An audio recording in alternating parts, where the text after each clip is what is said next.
Bring in iRobot CEO Colin Angle. Colin, it's good to see you. I mean, analysts are chalking up the fall in the stock after a strong earnings quarter to some profit taking because the stock had been up so much going into this report.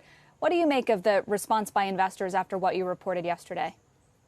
Well, it's a little disappointing. Things have been going very well for us, and we posted extremely strong numbers. And so that, from my perspective, the company executed well. We're looking at a very strong Q4. The way we account on sell-in, you really have to average Q3 and Q4 to get an accurate picture.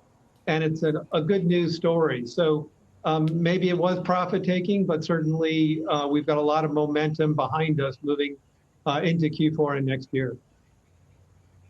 You've acknowledged, Colin, throughout the year that you've been somewhat surprised that so many people have been buying Roombas as they've wanted to keep their house clean, and even as many retailers that distribute your products have been closed. But do you think that there are enough people who still need vacuums, who still need iRobot products, that will be buying them into the holidays this year?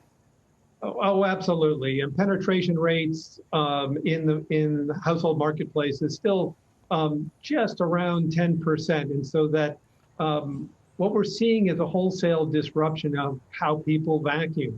The future of floor care is a Roomba and a hand vac, and there's a lot of space to go. And I think that the acceleration that we've seen this year in demand has come from what started out as work from home and now has turned into something of a reevaluation about how many people choose to work and the rise of importance of the home as a place, as a workplace.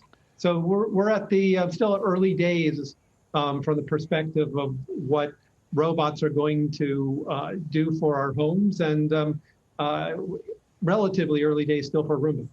We were just looking at a wall graphic, Colin, of your three main types of products, obviously vacuums chief among them.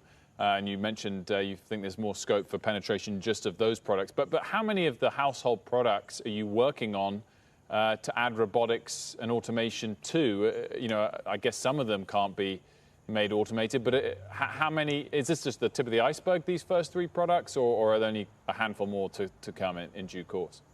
No, I mean, we're just about none of the way to the vision and promise robots have for the world. And so really what's happening right now is we've got a great foothold with robot vacuuming, with robot mopping, and as customers are shifting how they view robots from appliances to actual replacements for floor care and partners in home care.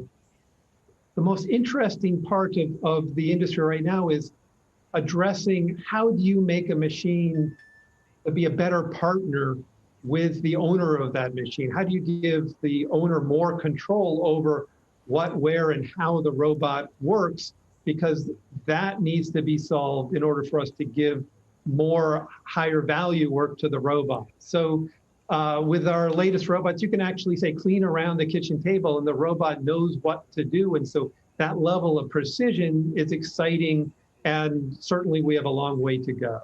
What about your route to the market? How reliant are you on big sellers like Amazon versus growing your direct-to-consumer route as well?